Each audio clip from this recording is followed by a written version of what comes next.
EVM ban ചെയ്തു. വരാനിരിക്കുന്ന ഒരു തെരഞ്ഞെടുപ്പിലും EVM ഉപയോഗിക്കാൻ പാടില്ല. ഇതിനിടയിൽ 5 കോടി വിവിപാറ്റുകൾ എണ്ണിയതിന്റെ അടിസ്ഥാനത്തിലാണ് മുഖ്യ തെരഞ്ഞെടുപ്പ് കമ്മീഷണർ മറ്റു ചില തുറന്നു പറച്ചിലുകൾ ഇന്ത്യയിൽ നടത്തുന്നത്. അമേരിക്കയാണ് EVMകളുടെ കാര്യത്തിൽ ഒരവസാന തീരുമാനമെടുക്കുന്നത്.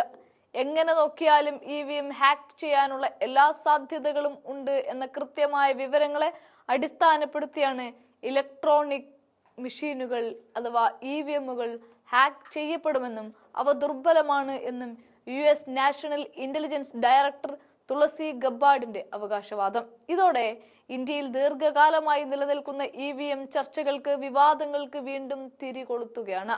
ഇതേ കാര്യം എത്രയാവർത്തി BJP അധികാരത്തിൽ വന്നതിനു ശേഷം ഈ രാജ്യത്തെ പ്രതിപക്ഷം ഉയർത്തിക്കാണിച്ചതാണ്.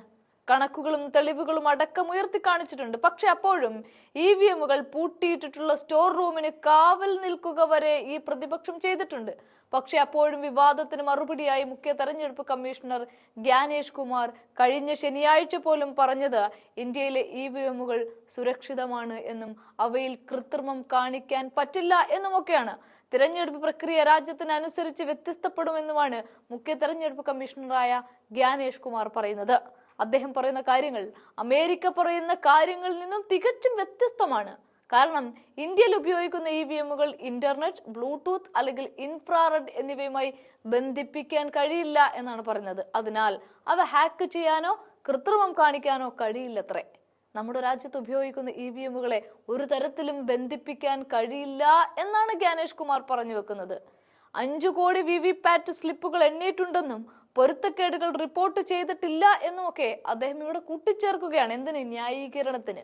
ഏപ്രിൽ 10-നാണ് US പ്രസിഡന്റ് ഡൊണാൾഡ് ട്രംപ് വിളിച്ചു ചേർത്ത മന്ത്രിസഭാ യോഗത്തിൽ വോട്ടുകളുടെ ബലം കൃത്രിമം കാണിക്കുന്നതിന് EVMകൾ ചൂഷണത്തിന് ഇരയാകാൻ സാധ്യതയുള്ളതാണ് എന്നും പേപ്പർ ബാലറ്റ് അടിസ്ഥാനമാക്കിയുള്ള തിരഞ്ഞെടുപ്പുകൾക്കായി വാദിക്കുകയും ഒക്കെ ചെയ്തത്.